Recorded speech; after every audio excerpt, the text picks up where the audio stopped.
explained away, and it cannot be buried beneath a list of unrelated issues that you all paraded before us. Thanks for telling me without telling me that, you know, you're here, but you don't want to be. This is the fourth time you had angel families. Thanks for telling me you don't care. This cannot be buried under your slogans, your statistics, or excuses, and this just can't stand. So today, I bring this back to the buddy bench. I think Congress needs one. Yes. I think every governor, every mayor, every sanctuary city official and politician shifting blame and interest, hiding behind their slogans and talking points should have to all sit on one. And I challenge you all to sit down with me, take my hand, look me in the eye, and then explain to me, because I just don't understand. Explain why people here illegally matter more than your American citizens. My name is Sheridan Gorman. My name is Jessica Gorman. I'm the mother of Sheridan Grace Gorman. Sheridan was 18 years old. She was a freshman at Loyola University, Chicago. She was beautiful. She was funny, faithful, loving, full of plans to build something with her life. On March 19th, Sheridan went with friends to the lakefront in Chicago because they hoped they might see the northern lights. She never saw those lights. The man accused of murdering my daughter is Jose Medina, an illegal immigrant from Venezuela who should not have even been in this country.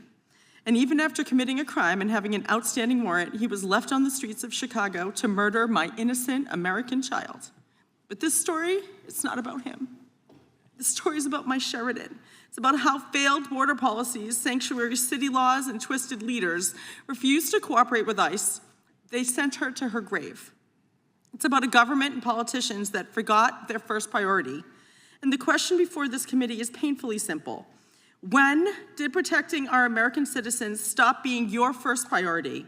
And even more important, why did protecting our American citizens stop being your first priority? I want an explanation, I need one, and I deserve one.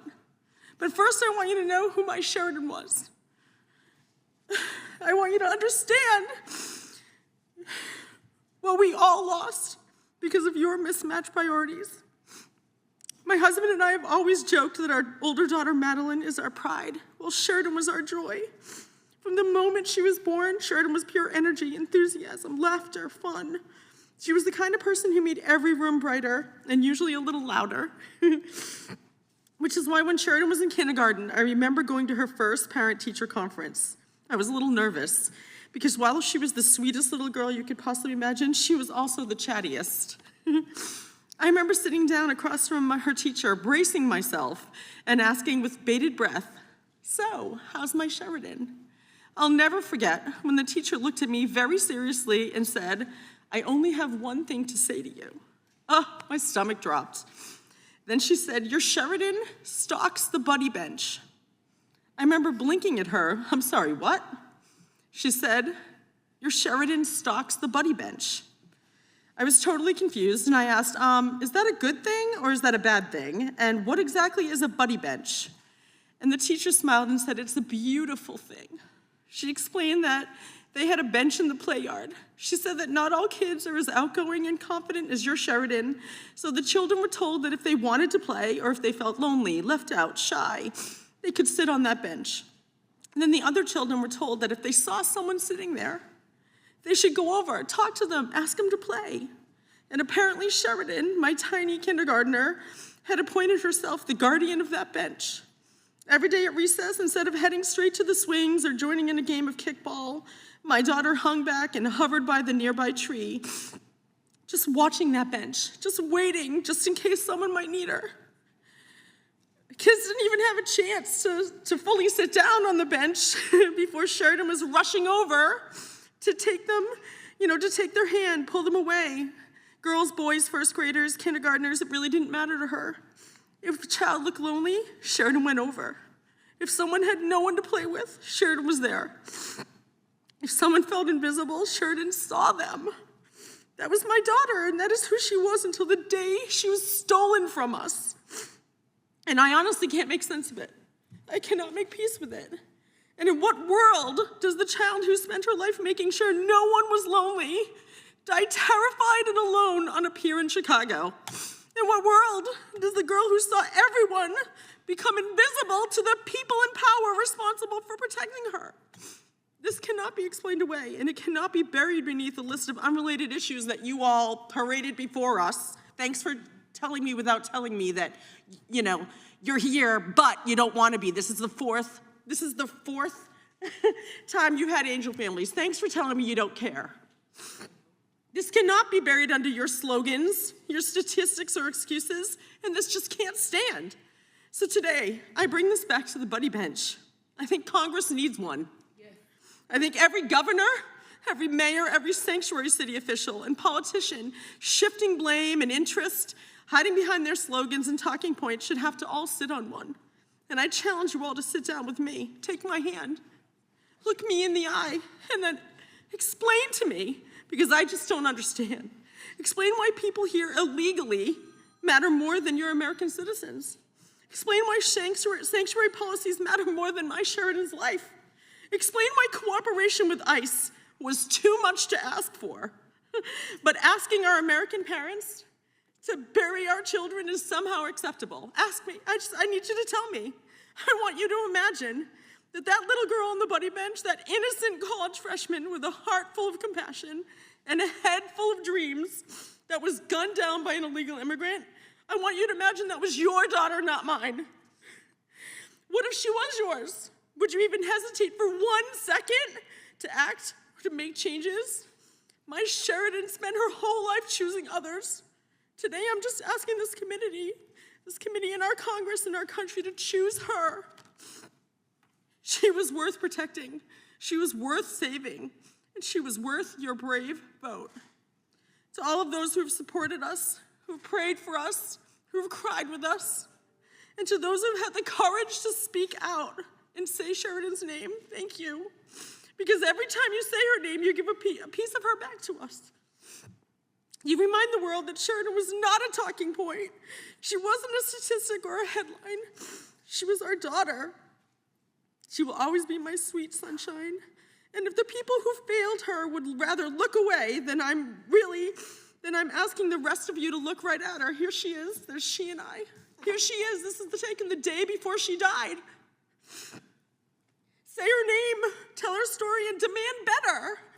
Because my Sheridan Grace Gorman should still be alive. And no mother should have to stand where I am standing, begging elected leaders to value my child's life after it's already too late. I cried when I came into the room. I saw this poster that you made. It says, at every stop, the system had a chance to stop him. At every step, it failed. And my daughter paid for those failures, your failures, with her life. No family should ever have to bury a child because public officials fail to put American lives first. I'm just asking you to choose us. We choose you. We choose you. Choose us. Why does my child matter less than an illegal immigrant? Why? Listen, I have a heart. I love immigrants. Two of my best friends in this whole world are immigrants. They came here the right way.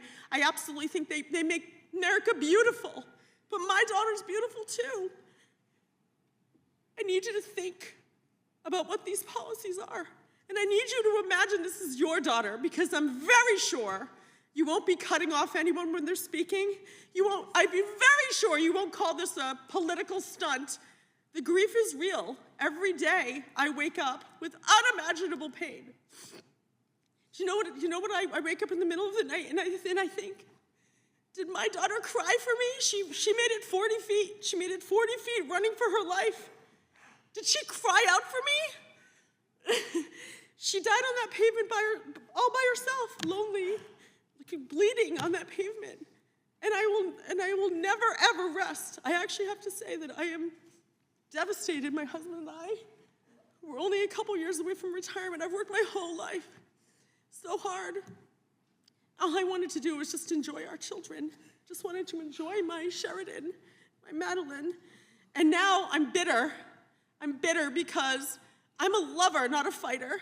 I'm a lover. I love children. I love pumping people up and making them feel good about themselves. I'm not racist. I'm not xenophobic. We've done everything right, my husband and I. We taught our daughter to be wonderful, beautiful person. Her love was extravagant. And now I'm going to have to spend My last waking moment, I'm gonna have to spend fighting against these policies, fighting for people to say her name. So, if you have the courage, please come talk to me. Come sit on that bench. I'll buy Congress a bench. Talk to each other. Talk to each other. We shouldn't be screaming across the room. I mean, we also shouldn't say but, because I have to just say, and I understand that you're here for a reason. I don't understand why it's only the Republican side that cares about our American children. And I know that you're a mother. I know that you're a father. I deeply value that. But basically what you just did, what you said was, I'm so sorry for your loss. I have a daughter too. I have a son. I feel your pain. You don't. You don't feel my pain. Because the next words out of your mouth were, but. There's no but. When your child is in a coffin, there's no but. And I need you to understand that. And if you ever want to talk about it, I'm here. I'm going to buy you a bench. I'm going to buy, you can put that on the record. I'm going to buy Congress a bench. And they can come and sit and hold my hand and look me in the eye and explain to me why illegal immigrants are more important than my daughter. I really want to know because I don't understand. Please, I welcome you. I will listen. I will listen. I care. I care. I just need you to explain it to me because I don't, and I fear I will never understand. Thank you.